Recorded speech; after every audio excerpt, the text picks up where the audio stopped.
Regina, senta aqui comigo. Após a sessão já pode passar o aviso da sessão extraordinária. Boa tarde a todos, senhores vereadores, público presentes.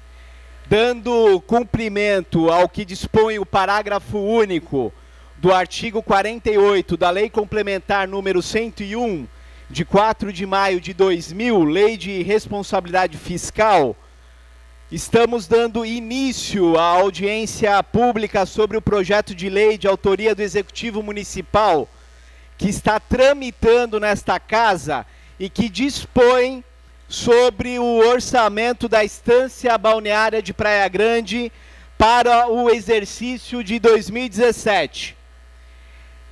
Quero ressaltar da presença do excelentíssimo prefeito Alberto Mourão, o qual eu solicito que faça parte da mesa dos trabalhos dessa audiência pública, e passo a palavra aos integrantes da Subsecretaria de Planejamento e Controle Orçamentário da Prefeitura Municipal para que os mesmos possam dar maiores explicações e dirimir dúvidas que se fizerem necessárias. Praia Grande, 16 de novembro de 2016, Roberto Andrade Silva, presidente, uma ótima audiência pública para todos nós. Passo a palavra à senhora Regina.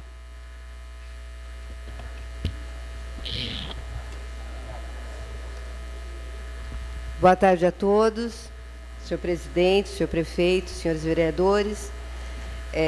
Mais uma vez estamos nessa casa para falar sobre o orçamento de 2017 do município de Praia Grande.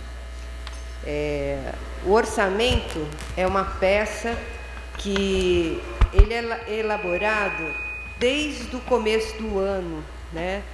É onde a gente vai fazer a previsão das receitas e vai fixar as despesas. Para não ser repetitiva, como todos os anos que nós estamos, né, chega aqui na Câmara, a gente fala das nossas dificuldades da previsão da receita. Esse ano não foi diferente, muito pelo contrário, eu acho que foi mais difícil. Foram muitas as discussões entre o seu Nélio, entre o seu prefeito, entre o Benê, que o primeiro elemento que nós temos para calcular é a receita. Baseado na receita é que a gente pode fixar as despesas. A gente leva em consideração os ditames da Lei 4.320, da Lei de Responsabilidade Fiscal, das normativas do Tesouro Nacional, dos TCs, né, do Tribunal de Contas do Estado de São Paulo. Então, baseado nisso, é que nós fixamos as receitas e, por conseguinte, as secretarias nos esmiuça as despesas. Essas despesas, como todo ano, a gente tem tido a colaboração de todos os secretários, que é uma tarefa muito difícil. Esse ano foi mais difícil ainda, tanto que nós fizemos alguns gráficos para maior entendimento, chamamos os secretários, chamamos os assistentes contábeis, para que eles entendessem qual era as primícias que a gente tinha que partir. Então, o Mola e o Benê vai passar para vocês esses slides, para vocês entenderem de onde que nós tiramos esses números, de como eles apareceram, porque número ele tem uma raiz, né? Não aparece do nada. Então, foi com a maior técnica possível, com a maior lisura possível que nós chegamos nesses números. Então, não temos nada a esconder de como chegamos nesses números. Está aí o seu Nélio, que é um expert em economia, que nos deu essa sustentação, e com toda a orientação do prefeito. Foram muitas as discussões e nós chegamos neste patamar de receita e de despesa. Eu acho que agora o Mola vai começar a falar sobre as receitas e depois as despesas. Qualquer dúvida, por favor, nós estamos aqui para tentar esclarecer. Muito obrigada. Bom, primeiramente, boa tarde, senhor prefeito, presidente, demais vereadores e todos presentes na casa. Bom, como a Regina disse, vamos tentar esclarecer aqui a maneira como é confeccionado o orçamento público e dar a maior transparência possível para que todos possam entender a formatação de um orçamento. O processo de elaboração, ele inicia-se no começo do ano praticamente, porque em 30 de abril já temos o prazo fatal para envio da LDO, que são a Lei de Diretrizes Orçamentárias para o próximo exercício. Então ali já começam os primeiros cálculos, com as estimativas da receita, obviamente, porém com números precoces. Mas a própria lei fiscal exige que a gente entregue uma estimativa do próximo exercício e dos 2 subsequentes. Então, a gente já inicia o processo de elaboração do orçamento ali. Vai se tornar mais agudo e mais profundo após a aprovação da LDO, que já estabeleceu as diretrizes. Aí sim vamos nos aprofundar nas questões técnicas, desde a apuração item a item da composição da receita, como da fixação da despesa. Assim como na própria LDO 2017, a primeira etapa após o envio do projeto de lei da LDO foi a disponibilização de um canal de participação popular, onde a administração promoveu a participação pública, através de um formulário preenchido online preenchido diretamente no site da Prefeitura, e que cada proposta encaminhada pelos munícipes foi encaminhada para a secretaria competente, aí podemos ver no slide, para que ela pudesse, através das questões técnicas, legais e econômicas, verificar a possibilidade de atendimento ou não, ou se ela já existe em uma outra forma já no orçamento público. As propostas recebidas foram das diversas áreas que a administração atua, e pudemos confeccionar todas e disponibilizar no próprio site quais são as ações, quais foram aderidas ou quais já existem no plano de governo da atual gestão. Para se chegar a um consenso, o prefeito, obviamente, depois de uma análise técnica da questão legal, ou seja, se aquela proposta ela pode se tornar efetivamente uma ação de governo, se ela não é inconstitucional, se ela não fere nenhum artigo da Lei de Responsabilidade Fiscal, enfim, dentre outras leis que normalizam o orçamento público. Da questão financeira e econômica, ou seja, se o município comporta aquela despesa que, na maioria delas, se caracterizam como despesas continuadas, ou seja, elas vão perpetuar na administração, então você precisa ter um estudo de impacto orçamentário e financeiro para ver se o município comporta, dada a atual situação econômica. E, por fim, a questão da prioridade, que o prefeito, dentre as diversas áreas, tem que priorizar as que são mais importantes, até por conta da escassez de recursos. Diante desse cenário, dessas propostas encaminhadas, tivemos que fazer um raio-x da situação econômica atual e projetando o futuro, para que a gente conseguisse fazer uma peça de forma sustentável. O que significa? Não adianta colocarmos no papel a vontade, o desejo da sociedade, até do senhor prefeito, se não temos condições de fazer aquilo ali. Então, esse estudo e esse raio-x que nós fizemos da economia nos deu o seguinte cenário. Em 2015, o país acumulou uma inflação, através do IPCA, que é o índice oficial que mede a inflação, de 10,67%. E o PIB nacional recuou quase 4%. O que isso significa, de uma forma mais simples? As nossas despesas aumentaram na medida que a inflação foi, obviamente, corrigindo os valores, contratos, a gente sente isso no dia a dia, no mercado, em qualquer lugar que a gente vai. Porém, a arrecadação do município, por conta da retração do PIB, diminuiu. Isso compromete a capacidade de investimento do município. Porém, a demanda ela aumenta. Além da inflação, tem o crescimento vegetativo. Novos moradores, a frota aumenta. Enfim, os senhores vereadores conhecem as demandas mais do que ninguém, porque estão na ponta, né, e atendem os munícipes aqui semanalmente. Então, a gente tem como mensurar ou até imaginar o tamanho do crescimento que a Praia Grande vem sofrendo nesse sentido. Em 2016, esse ano, com as estimativas do próprio governo, do Banco Central e do mercado financeiro, o cenário vai se repetir. Então, nós novamente teremos um recuo do PIB e, novamente, uma inflação acima do teto. Então, mais um sinal de que o esforço da administração em manter os seus pagamentos, os compromissos, os salários, tem sido, com certeza, valioso e correto, porque, diferentemente de alguns municípios, Praia Grande não vem sofrendo com esse tipo de situação por ter tido um planejamento que iniciou-se desde 2014, quando já despontava um cenário desfavorável.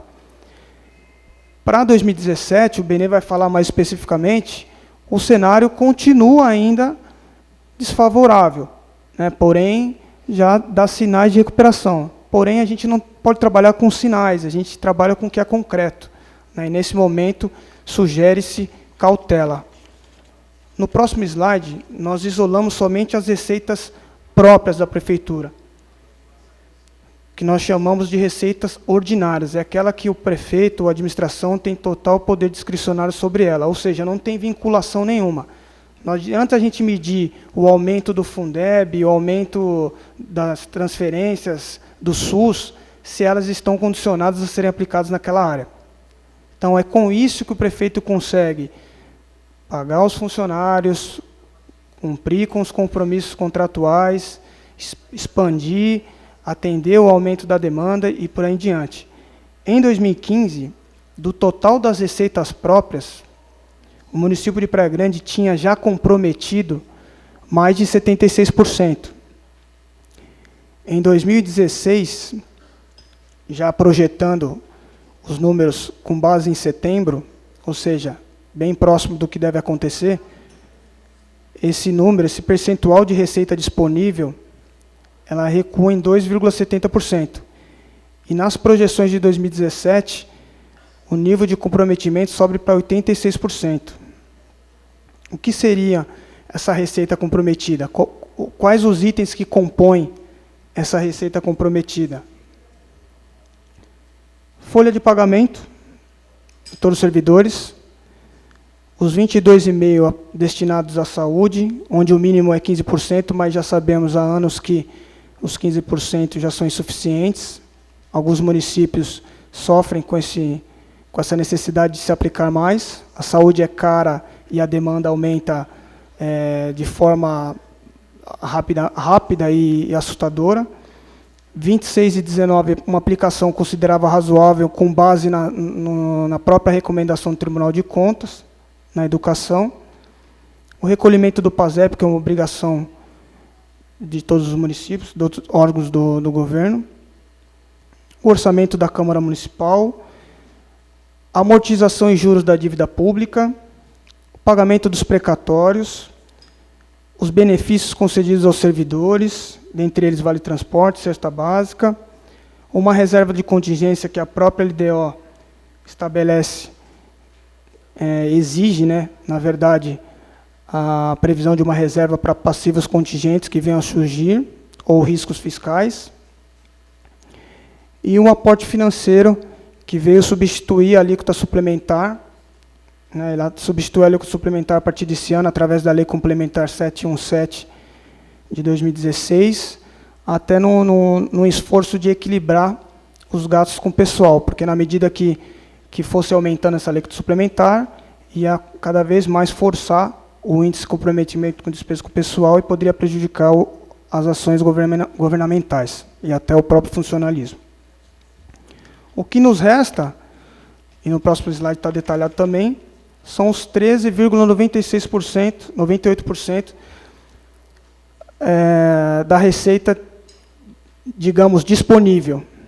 Porém, disponível entre aspas, porque é desses 13%, 14% praticamente, que nós vamos custear os contratos, o material do expediente, que é necessário para o funcionamento da máquina, custear os patrulheiros, os estagiários também, que têm seus projetos, cada secretaria tem seus projetos agregados vinculados a esses estagiários, expandir através de novos projetos, em atendimento à demanda que vem crescendo em todas as áreas, novos investimentos, no caso, obras de infraestrutura necessárias para também amparar o crescimento populacional, acréscimo pessoal por conta de novas unidades inauguradas, educação, no caso 2017, algumas unidades escolares, unidades de saúde, unidades de promoção social e as demais despesas. Então, assim, o retrato não é favorável no sentido que a receita ela cresce, porém a despesa compulsoriamente tem crescido mais.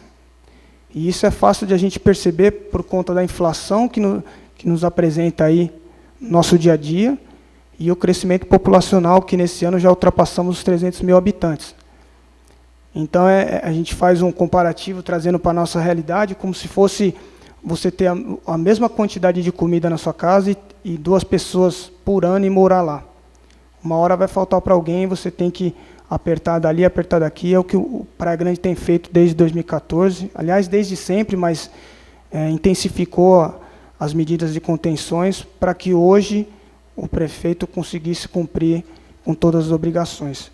Ainda nessa toada, o Benê vai dar continuidade aqui e demonstrar para vocês qual a metodologia que foi aplicada para chegar nos números finais.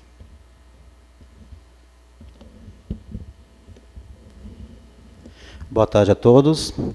Bom, aproveitando o gancho que o Mola acabou deixando aí para mim, uma das grandes dificuldades, eu até chamo de desafio que nós encontramos, é a questão do crescimento populacional. Como manter a qualidade do serviço público ofertado pela nossa cidade e ampliá-lo com a nossa cidade, eu posso dizer, me arrisco a dizer, que é que cresce mais entre os 9 municípios da Baixada Santista. Pelo último censo divulgado pelo IBGE, se eu não me engano, datado de 30 de agosto agora passado, a nossa cidade, pelo ranking, ficou em 2º lugar, ficando em primeiro lugar Betioga, com um crescimento relativo de aproximadamente de 2,80%, e Praia Grande em 2º, com um crescimento relativo de 1,8%. Eu discordo desse crescimento, eu acredito que Praia Grande deveria estar em primeiro lugar, porque se nós formos trabalhar com números absolutos, enquanto Betioga cresceu aproximadamente 1.800, 2.000 habitantes, nós crescemos quase 6.000 habitantes de 2015 para 2016. E isso se não considerarmos aqueles habitantes que, por ser uma estimativa, não entraram no censo.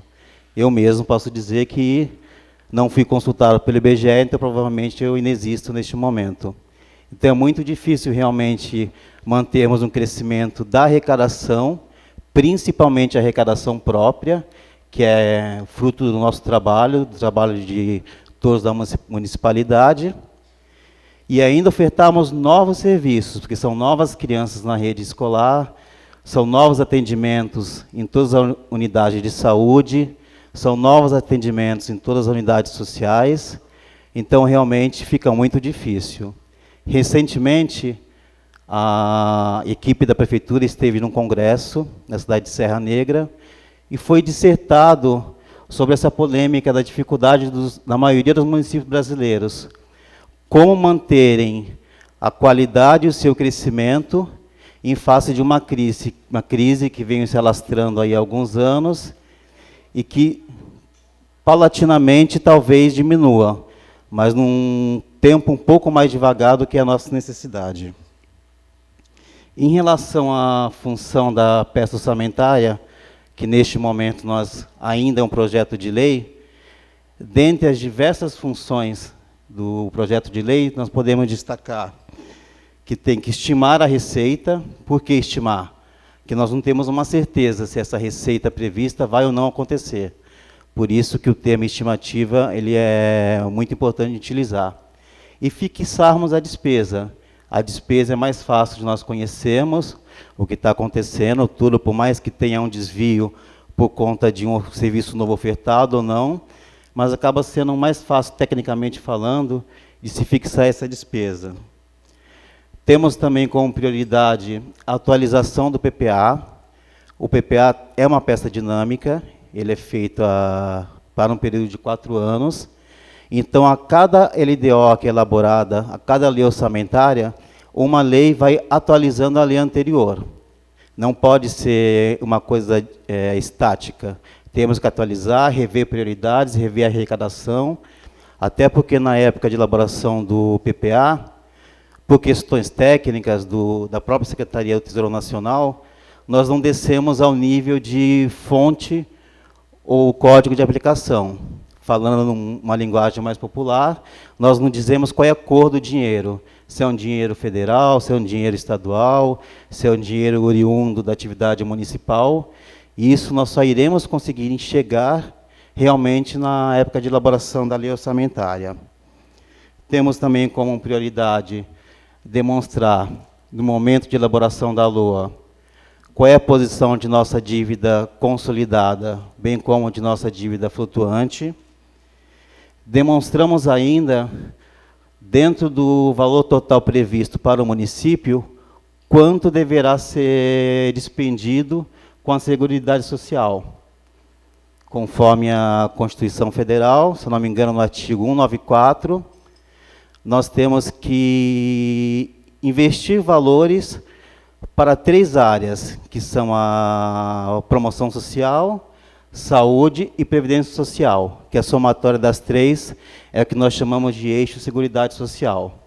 E isso todos os municípios, todas as entidades da federação trabalham dessa forma. Então, na peça orçamentária, vem destacado o que é Seguridade Social e o que não for, o que não entra nesses eixos, é o que nós chamamos de despesa ou receita fiscal. Em relação à metodologia aplicada, foi-se o tempo, não sei se Pré-Grande já teve esse tempo, não posso me arriscar a falar isso, de que o orçamento era feito simplesmente pegando uma peça do exercício anterior, aplica-se um percentual aproximado de 8%, 10% sobre o total arrecadado, e aí sim a próxima peça está pronta. Não é feito desse jeito. Embora eu tenha conhecimento que alguns colegas de outras cidades ainda trabalham dessa forma. Nós temos o cuidado de levarmos alguns meses de item por item de arrecadação, analisarmos. Até por isso fica difícil dizer qual é a inflação utilizada na peça. Nós podemos até dizer inflação média, mas não inflação, porque você tem um item que é inflacionado, tem um outro que não é. Os recursos, por exemplo, do Fundo Nacional de Saúde, cada recurso tem uma portaria específica, cada recurso obedece a um censo de um ano diferenciado, nós temos que obedecer ao que o Fundo Nacional dita para a gente, não temos muito como fugir. Em relação à promoção social, a mesma coisa. Temos lá um per capita que eles estimam, né, dos atendimentos. É dessa forma que a promoção social elabora o orçamento deles, da receita e das despesas, e repassam para o pessoal do orçamento. A educação também, em relação às transferências, principalmente do QES e do Fundef, não é simplesmente pegarmos o valor arrecadado e aplicarmos um índice qualquer. É dividível por índice de ensino. Então, nós temos lá alguns centavos para aqueles alunos que estão matriculados no ensino fundamental, nós temos alguns centavos para alguns alunos que estão na educação infantil. São várias faixas educacionais. Se eu não me engano, o pessoal da educação está aí para me corrigir, mas é um per capita aproximadamente de 50 centavos a R$2. É mais ou menos essa variação. Realmente fica difícil de prestar algum serviço, alimentar algum aluno com esses valores repassados. O município tem que entrar com uma contrapartida de recursos próprios, que não cresce na mesma proporcionalidade. Ainda em relação à metodologia aplicada, Quando chegar no próximo slide, eu vou fazer um comparativo em relação ao exercício de 2016, mas para 2017, em média, aplicamos uma inflação de 6% a 8%, dependendo do índice que possa ser inflacionado, né? Nem todos podem. Em relação às receitas de capital, não são aplicados índices financeiros, são convênios que nós temos previamente firmados. Nós temos esse cuidado de só inserirmos na peça aqueles convênios que já estão consolidados. Não adianta nós trabalharmos simplesmente com expectativa D. Expectativa D chega na época de execução do orçamento, temos uma frustração, aí fica muito difícil de trabalharmos. É mais dinâmico e até mais prático. Nós inserimos aquilo que temos conhecimento. Se porventura conseguimos, e temos conseguido, incluirmos algum recurso que não esteja contemplado na peça, nós temos mecanismos legais para suplementarmos o orçamento, então tocarmos o projeto oriundo dele. 2016, nós temos um conceito que nós chamamos de arrecadação revisada. O que é arrecadação revisada? Nós analisamos a arrecadação até o mês de junho, julho, e isso vai até a entrega da peça orçamentária, item a item. Em cima desse valor esperado para 2016, é que nós vamos revendo o que deve ou não ser inflacionado, o que deve ser corrigido. Essa é a forma que tem dado certo. Não vou dizer que o ano que vem vai continuar sendo essa metodologia. Se nós encontrarmos uma melhor, nós vamos atrás de uma melhor forma de trabalhar, mas até o momento é o que tem dado certo. Entretanto, eu posso afirmar com segurança que essa arrecadação revisada que nós temos hoje, ela está defasada nos recursos próprios em aproximadamente 3% do que nós esperávamos arrecadar. Pode ser que 3% não pareça ser um valor grandioso, mas está na casa dos milhões, bem mais de 10 milhões, que nós vamos deixar de arrecadar, mas o serviço tem que continuar a ser ofertado. A cobrança da população vai continuar existindo. Então, esse é o nosso grande desafio.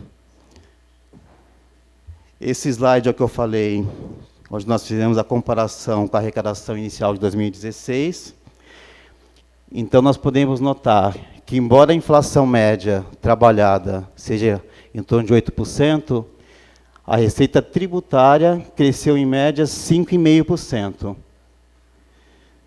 Em relação às transferências correntes, um crescimento de aproximadamente 7,5%. Outras receitas correntes, que seriam multas e juros da dívida pública, multas e juros oriundos de impostos e outras não classificadas como receita tributária, inclusive a própria receita patrimonial se inclui aqui, devemos ter um crescimento de aproximadamente 26%, e os recursos de capital em relação ao exercício inicial de 2016, devemos ter um crescimento de aproximadamente 31%.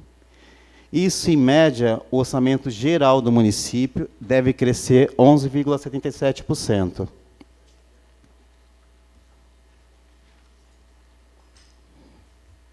Próximo slide, por favor.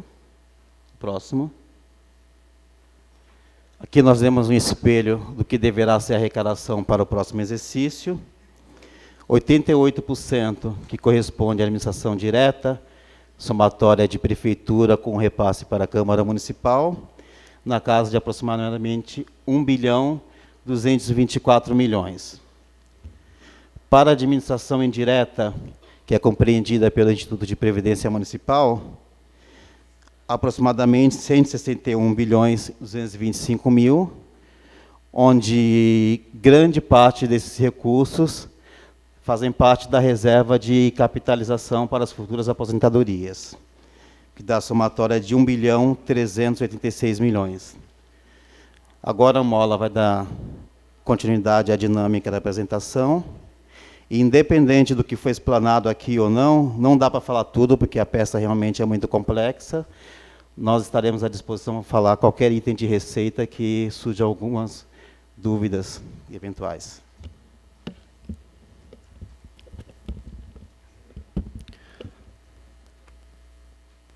Bom, aí o gráfico demonstra a divisão, né, administração direta e indireta, prefeitura, arrecadação 88% e os 12% do IPMPG. A gente vai trazer aqui um resumo sintético de como é distribuído esses recursos. Obviamente, na peça orçamentária, que tem mais de 300 folhas, a decomposição vai até o nível de elemento. Então, você consegue conhecer analiticamente o orçamento. Aqui não teria condições de trabalharmos com isso, porque levariam horas para a gente demonstrar anexo por anexo, folha por folha. Esses anexos, obviamente, após a aprovação do orçamento, estarão disponíveis na internet e no próprio Paço Municipal para consulta à população em qualquer munícipe. Tá? Os 12% do IPMPG nada mais é do que o pagamento dos aposentados e pensionistas, na ordem de 68 milhões. Tá? As despesas administrativas para manutenção do Instituto e a reserva de capitalização que vai fazer frente às futuras aposentadorias e pensões dos servidores públicos de Praia Grande. O orçamento da Prefeitura vai ser distribuído entre as secretarias municipais e a própria Câmara Municipal. Então, aqui trazemos os valores para cada secretaria, deduzidos os valores que a gente destaca individualmente, porque distorcem o valor de uma secretaria municipal. E esses valores nós vamos trazer no último slide. Então, o gabinete, a Secretaria de Finanças, já deduzido o valor da dívida pública, Progem, sem considerar os valores de precatórios, a saúde, com aplicação mínima constitucional, que seria de 15%, já alcançando 22,5% das receitas constitucionais, a educação, considerando também o mínimo de 25%, ultrapassando, já chegando a 26,19% das receitas constitucionais. Na próxima página, as demais secretarias públicas, desde o planejamento, passando pelo trânsito, sem considerar as receitas com recolhimento do FUNSET, que a Secretaria Municipal tem que recolher 5% da arrecadação de multas de trânsito e transferir para o Fundo Nacional. E no próximo slide, o orçamento da Câmara. Aí, separadamente, os valores previstos para amortização e juros da dívida pública, os pagamentos precatórios, desde dos alimentares como também os não alimentares, o recolhimento do PASEP deve ser feito junto à Receita Federal, o recolhimento do FUNSET, como eu falei agora há pouco, o aporte financeiro ao Instituto, que veio substituir a alíquota suplementar, como eu falei anteriormente, e, por fim, uma reserva mínima, essa reserva que poderia alcançar até 5% da receita corrente líquida, não chega a 1%, dada a dificuldade em se atender e preencher todas as ações governamentais que já estão disponibilizadas para a população em geral. Esse total da administração direta, 1.224, distribuído dessa forma. Dentro de cada secretaria, vocês vão conhecer, através do material que foi entregue na íntegra, todas as ações que compreende-se como a manutenção das atividades, ações e programas governamentais, da própria máquina pública e também os novos projetos, os projetos que estão em andamento, em consonância com a Lei de Diretrizes Orçamentárias, que estabelece que na LOA, primeiramente, tem que se prever os valores necessários para a continuidade dos projetos, para aí sim iniciarem novos projetos. E o prefeito vai trazer alguma desses projetos e atividades previstos nessa peça orçamentária, nesse projeto de lei.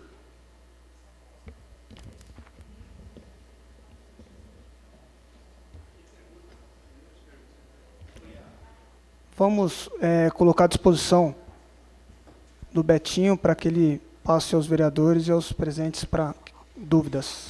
Obrigado.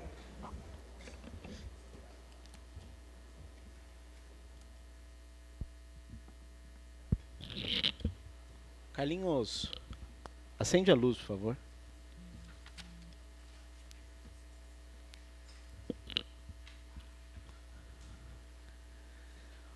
Bom, senhores vereadores, vou abrir para perguntas, porque diante das respostas, o prefeito pode até aproveitar e apresentar os projetos que estão em andamento. Nós vamos começar aqui pela fileira da frente, começando pelo Rômulo. O tempo é seu. Declina? Tati? Tá. Benedito? Tá. Edu? Tá. Vereadora Janaína? Tá. Hugo? Vereador Caram? Declina? Vereador Rezende? Tá. Vereador Batista? Vereador Marquinho? O senhor declina? Vereador Marcelino? Líder do governo? Katsu? Bom, prefeito, não havendo pergunta, o senhor tem um tempo... Não, para os vereadores. Aí depois eu abro para a população. Se o senhor quiser aproveitar.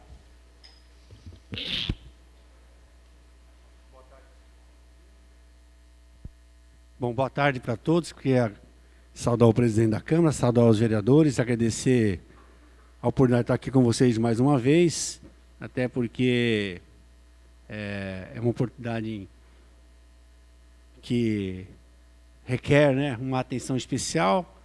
O orçamento é uma das peças mais importantes dos entes federativos. A gente não tem levado isso com muita seriedade no país e automaticamente nós entramos no colapso que entramos, né, o Brasil. Como parece que eu fiz uma conversa anterior com os vereadores e vocês perceberam que eles falaram a mesma coisa, é que nós combinamos antes. Mas eu acabei de chegar de férias e não combinei nada com eles. Eu vim sem script.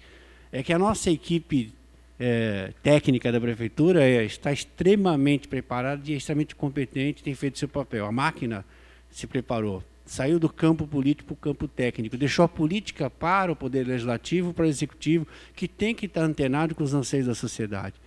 E deixou cada vez mais fazer com que se decida de uma forma adequada. Lógico que o tom quem dá, quem governa, que é o poder executivo com o legislativo, esse é o tom. Quer dizer, a responsabilidade do poder público na figura dos dois poderes, executivo e legislativo, é que diz quais são as prioridades naquele momento que a cidade vive. E é antenado com o momento internacional, nacional, regional e das dinâmicas de relações humanas que interferem no processo do crescimento econômico de uma sociedade. Isso que o Mola falou, em outras palavras, de forma muito técnica, muito competente, mostrando, né, o nosso crescimento e como ele vai estar se projetando. É lógico que fazer um orçamento em uma LDO, porque ele começou lá atrás, no mês de fevereiro e março, quando a nossa presidente da República ainda estava no poder, né, e a gente ainda estava começando a sonhar que estava tudo certo. Imagine os senhores que, de repente, troca-se o presidente interinamente, porque ele só estava no processo interino de 4 meses, e isso mexe com a cabeça do setor produtivo nacional e principalmente internacional, e que para de se mobilizar para fazer investimentos, para fazer a coisa acontecer, e a economia passa num processo de desaceleramento. Você não previa isso em janeiro, fevereiro e março. Você tinha suposições de que podia acontecer.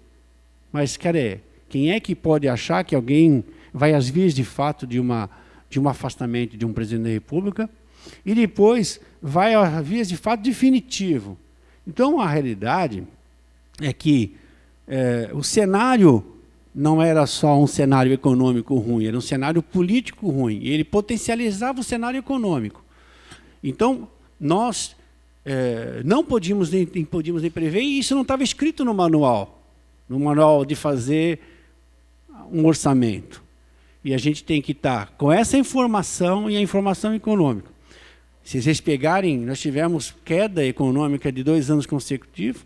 A previsão para o ano que vem pode ser mais positiva? Pode. Mas depende muito da vontade do Congresso Nacional fazer os ajustes necessários. Se o Congresso não fizer a sua lição de casa e aprovar 241, mesmo que a gente sofra algumas interferências nos entes federativos, ele é melhor que a gente recupere a situação lá na frente do que a gente perdure dentro de uma UTI por muitos anos nesse país. Nós não queremos ser a Grécia, não queremos ser a Argentina, que durante 8 anos não fez a lição de casa e precisou um presidente novo chegar lá, tomar as atitudes para que a bandeira fosse sinalizada novamente naquele país. Então a gente precisa ter essas visões, né, de uma Venezuela que agora passa por uma dificuldade enorme e vai ficar muito ruim porque tem uma monoeconomia, ela não é tão fácil sair desse processo, porque ela não tem como, né, com os barris de petróleo baixando de preço, eu quero ver você, né, com uma monoeconomia daquele volume, calcada a sua economia praticamente numa única atividade econômica. Então, a gente precisa olhar para o que vem acontecendo nesse mundo para perceber que o Brasil precisa fazer os seus ajustes. Lá fora, ninguém compra déficit público, ninguém compra desajuste orçamentário. Eles compram produtividade, capacidade, tecnologia, produtos, o diferencial. Se nós queremos ser um país diferente, não podemos exportar impostos, nós temos que exportar produto. E exportar produto requer uma nova dinâmica e que é um assunto muito mais profundo e que interfere, porque o prefeito tem que ter seus limites de fazer os seus ajustes. Eu faço parte de um todo. A cidade faz parte de um todo e que sofre essa pressão. Você pode fazer o diferente, pelo menos olhando o cenário, fazendo uma análise econômica e uma análise política e perceber que tem coisa ruim para acontecer ali na frente. E aí você, em 2014, percebe que tem que fazer economia para criar superávit para virar receita extraordinária no ano seguinte. Economia no ano seguinte para virar superávit e virar receita no ano seguinte. Aquilo que eu falei lá dentro. Para poder fechar o orçamento. E eu falava hoje, falava para o meu neto, que alguém, vou falar dessa história informal, mas eu procuro almoçar sempre com eles. E ele já está com seus 18 anos, e eu, numa situação que aconteceu, eu falei assim, as pessoas conhecem a história da formiguinha e da cigarra, mas a história bonitinha do livrinho. Mas aquilo tem uma mensagem, né? Poupa sempre para poder superar as dificuldades em determinado momento. Alguém fica só cantarolando e, no fim, esse cantarolar, leia-se, governo populista, governo que só dá, e não esquece que um dia vem o inverno. E eles sempre virão. A economia é cíclica, né, Nélio? Eu não conheço nunca ela em linear, constante, em qualquer país. O mundo já tem aí umas ideias de que a gente não vive essa estabilidade constante econômica em qualquer lugar. Ela vai sempre viajar por algum lugar. Então você tem que ter sempre cautela. É por isso que o Brasil aprendeu, de um tempo para cá, que tem que fazer o orçamento de forma. Quando a lei de responsabilidade fiscal. A Regina falou uma coisa certa. Antigamente, aquilo que eu falei para os senhores lá dentro. Antigamente, primeiro fazia a despesa, para depois fazer a receita. A conta não fechava. O déficit ia alguém pagar. A soma dos déficits orçamentários viraram financiamentos, que viraram incapacidade de zerar essa dívida, que não foi uma dívida contraída para crescer. Quer dizer, eu não contraí um empréstimo para fazer a Expresso, não contraí um empréstimo para fazer uma opção de obras que vão reduzir despesas ou vão criar um crescimento econômico. Eu contraía empréstimos para pagar o déficit público. E, por conseguinte, eu captava toda a poupança interna e aumentava os juros. Nós somos loucos. E nós viramos uma roda que não tem nem tamanho. Então, a cidade que tiver a cautela de vir ajustando, metendo o freio em certos lugares e fazendo cumprir a 4.320 antes de fazer a lei de responsabilidade fiscal crescer, porque a lei não precisaria da lei de responsabilidade fiscal e não precisaria da 241. A emenda 241 não precisa.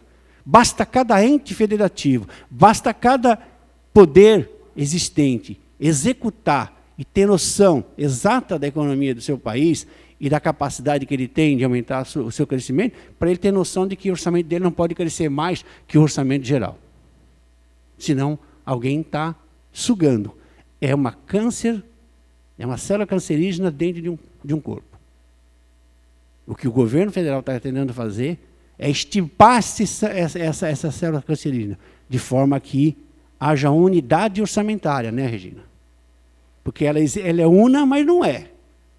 Ela é una para o executivo, mas dentro tem alguém querendo comer mais do que deve desse processo de execução. Com desculpas esfarrapadas. Falo isso a título de a gente entender muito com mais profundidade. Acho que o Brasil precisa conhecer mais a questão do planejamento orçamentário, que é um amadurecimento que a gente precisa acelerar para poder entender melhor o porquê não faz isso, o porquê não faz aquilo. Né?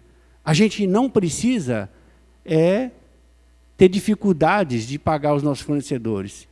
E uma coisa é certa, a cidade de Praia Grande está conseguindo manter, porque se você não aumenta a receita, você pelo menos gasta menos. E quando você paga em dia, você tem disputa de mercado, porque todo mundo quer fornecer para a Prefeitura de Praia Grande. Automaticamente, cada licitação que a gente lança, a Heloísa fala para mim, eu consegui uma tal obra, uma redução de 2 milhões, 1 milhão. Na verdade, é bom, é ruim, porque é uma disputa acirrada, com 70, 80 fornecedores dentro de uma sala de reunião de licitação. Mas não há dúvida disso que a gente reduz as despesas, porque você consegue comprar o mesmo com menos. Isso é o que tem dado um ganho nesse momento de dificuldade. Mas só é possível porque alguém acredita que vai ganhar a licitação, fornecer e receber. Porque se ele não tem certeza disso, ele já joga um preço maior, que é a perspectiva de que não vai receber, e que pode levar 1 ano para receber. E aí ele já joga uma inflação projetada no produto. Isso é muito ruim, é muito ruim. Então, acho que essa é a grande virtude nossa. Esse ano a gente consegue fechar. E aí você vê, enquanto cidades na região não estão pagando a coleta de lixo, que é muito grave, é uma despesa essencial e de questão de saúde pública, a gente está cumprindo todas as obrigações e vamos cumprir. Então, eu acho que isso é uma coisa que eu falei para o Poder Legislativo, que isso é um resultado dessa parceria entre nós dois. Porque nós fizemos isso. Né? Vocês com a compreensão da maioria, que teve essa percepção de que, às vezes, a minha rigidez na execução orçamentária tinha um objetivo. E a equipe sempre foi uma equipe, né, consciente disso.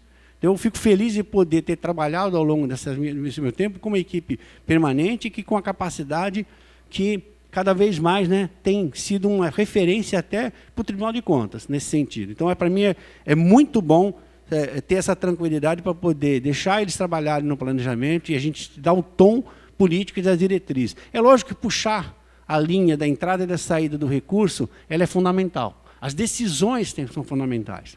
E a gente precisa entender no orçamento, que eles acabaram de falar, né, de receita expandida, de receita corrente líquida, né, de algumas situações que levam em informação cálculos para poder falar que você pode gastar tanto dessa receita, tanto daquela receita, que não é a mesma, e que às vezes as pessoas não entendem.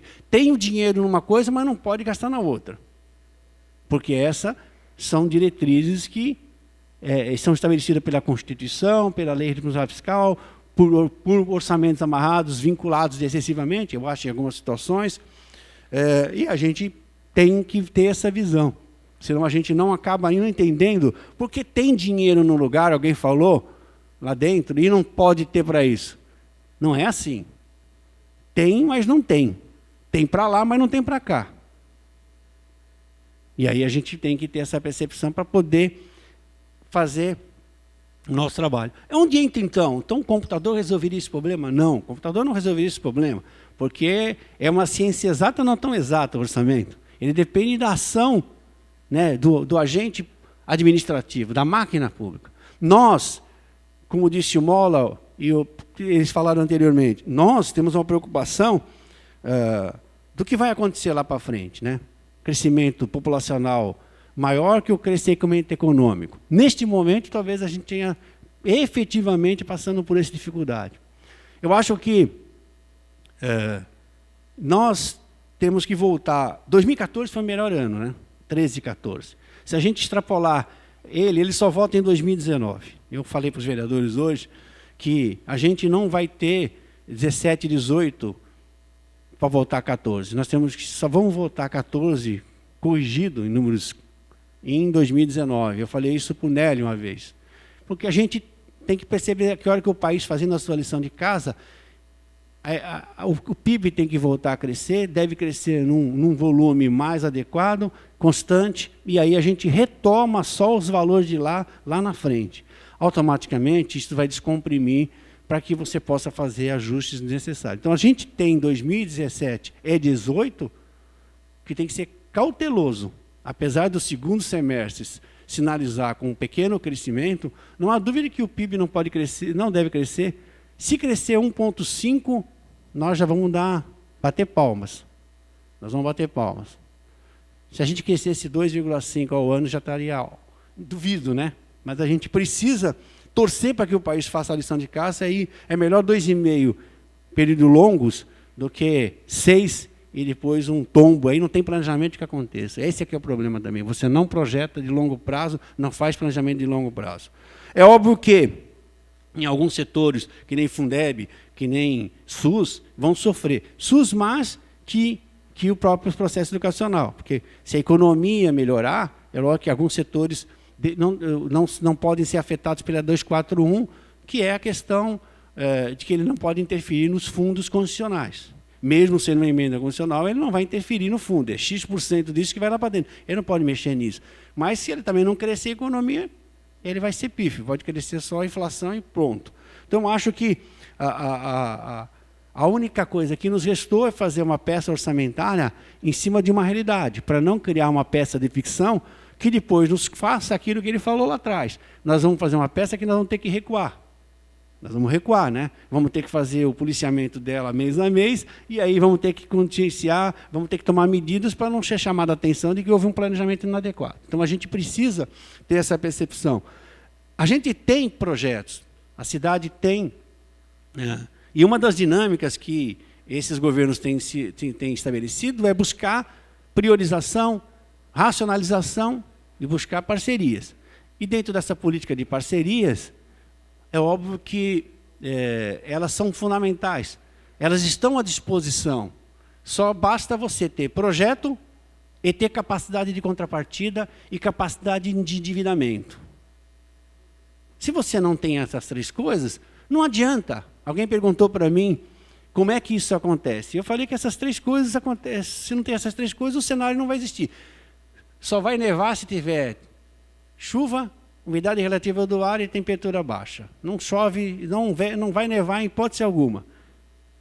Esse encontro dessas três coisas é que fazem nevar. Não há dúvida que não há como realizar se você não tiver a capacidade de dar contrapartida para um projeto. Não adianta eu chegar no governo federal e falar que eu quero recursos para fazer a reestruturação do sistema viário para melhorar o transporte coletivo. Primeira coisa que ele vai perguntar, eu vou te dar 50 milhões. Você tem 10 para dar de contrapartida? Acho que 10 milhões é dinheiro para caramba, não é? Se eu não tiver os 10 milhões, eu não levo os 50. Né? Então não adianta. Morri. Ele vai me dar 4, 5, porque eu só tenho 500 para dar de contrapartida. Ótimo. O que eu faço com 4 ou 5? Nada. Então eu não faço. Ah, não. Eu fui ao ministro outro dia e falei assim, olha, sua cidade é uma cidade exemplo. Você não deve nada, porque uma dívida pública que é a última parcela ano que vem, né? Esses 29, 24 é a última parcela. É um município que não deve. Ótimo. Tem capacidade de absorção de financiamento. Porque a gente poderia chegar a 1 bilhão de dívida pública. Mas não é isso que nós queremos. Nem será, nunca foi e não será. Eu reduzi a dívida pública proporcionalmente muito, né? Muito, mas muito. Mas ela pode. Então, hoje nós temos capacidade de substituir para reduzir despesas, com novos aportes, porque a lição de casa foi feita. A gente acabou buscando. E tem projetos, porque, na realidade, você sempre pensa que tem capacidade de buscar, porque esses dois componentes estão presentes na administração pública nossa. E, por estarem presentes, dá para sonhar, dá para planejar, com antecedência para que quando alguém sinalize com a bandeira que aqui tem recurso, vai lá. Depois tem um problema maior, a ação política. Essa é a função do prefeito, se antecipar. Eu não fui viajar, acabou as eleições, eu só fui tirar meu descanso depois que eu fui para Brasília. Eu sabia qual é o momento exato que o orçamento está sendo votado, o momento das emendas e o momento onde está se decidindo os investimentos para o ano que vem. É óbvio que se eu saísse que nem a minha amiga cantando, a formiguinha não, a cigarra, é óbvio que depois o tempo passava e eu ia só ficar o ano que vem vendo de navio, esperar mais um ano. Então é lógico que o que vai acontecer o ano que vem foi fruto do ano retrasado. E o ano que vem, nós temos 89 milhões de projeção de investimento de recursos de convênio. Se vocês pegarem os números da maior parte das prefeituras, elas não fazem isso. Mas isso é o que ele falou, é o que é certeza, porque ainda tem mais que isso. Só que este ainda está em processo de conversação e negociação política, administrativa. É essa a dinâmica. Eu só quero paz para fazer isso. Ter tempo de fazer as aproximações políticas e ver as melhores oportunidades que tem junto aos entes federativos do Estado e da União para poder buscar novas oportunidades, mas preservar a capacidade de investimento para efetivamente dar a contrapartida disso que você vai buscar. Senão eu não consigo, que nem eu falei anteriormente. Então, existe uma dinâmica, senhores vereadores, e ela tem que ser constante em qualquer administração, senão você perde a janela de oportunidades que se abrem constantemente a cada governo que se apresenta. Então, assim, o ano que vem nós temos 1, 2, 3, 4, 5, tem uma lista aqui enorme, não sei se eu... pavimentação das linhas marginais, que nós estamos acabando, pavimentação do Esmeralda, do Ribeirópolis ainda, que tem continuidade, revitalização da Avenida Guilhermina, implantação do espaço de eventos do Boqueirão, revitalização das calçadas da Marco Freire, urbanização de drenagem da Jorge Monteiro Santos, Ricardo Horta e Rua Tereza Biraque, revitalização da Nossa Senhora de Fátima, Canal do Japonês e Canal do Marília, que é um projeto árduo, né? Sangrento de 4 anos, mas saiu, né? Eu não queria perder esse recurso, é um recurso que eu conquistei quando era deputado ainda, então eu sou persistente e chato mesmo, né? E está lá o recurso agora. E não, mesmo com a pressão de Marquinhos, pressão de alguns vereadores que são naquele bairro, falei, nós não vamos perder 7 milhões, nós vamos ter que trazer 7 milhões para a cidade. Revitalização do centro expandido do Boqueirão, está terminando. Revitalização da Vicente de Carvalho, revitalização da Praça Duque de Caxias, revitalização da Praça Portugal, revitalização do urbanismo da José Martins de Souza, revitalização do bairro da Antártica, etapa de recapeamento, do caminho do Guaramara, ali na região que já está licitado, que é a Nova Trabalhadores, revitalização da urbanização do bairro também na Vila Antártica, numa outra fase, revitalização do complexo, em volta do complexo administrativo, que é Jardim Aloá e adjacências, recapeamento da Avenida Castelo Branco em direção a Solemar, pavimentação e drenagem da Rua 13, da Rua Monte Serrate, revitalização do canal Miami Paulista, faixa etapa 1, etapa 2, revitalização de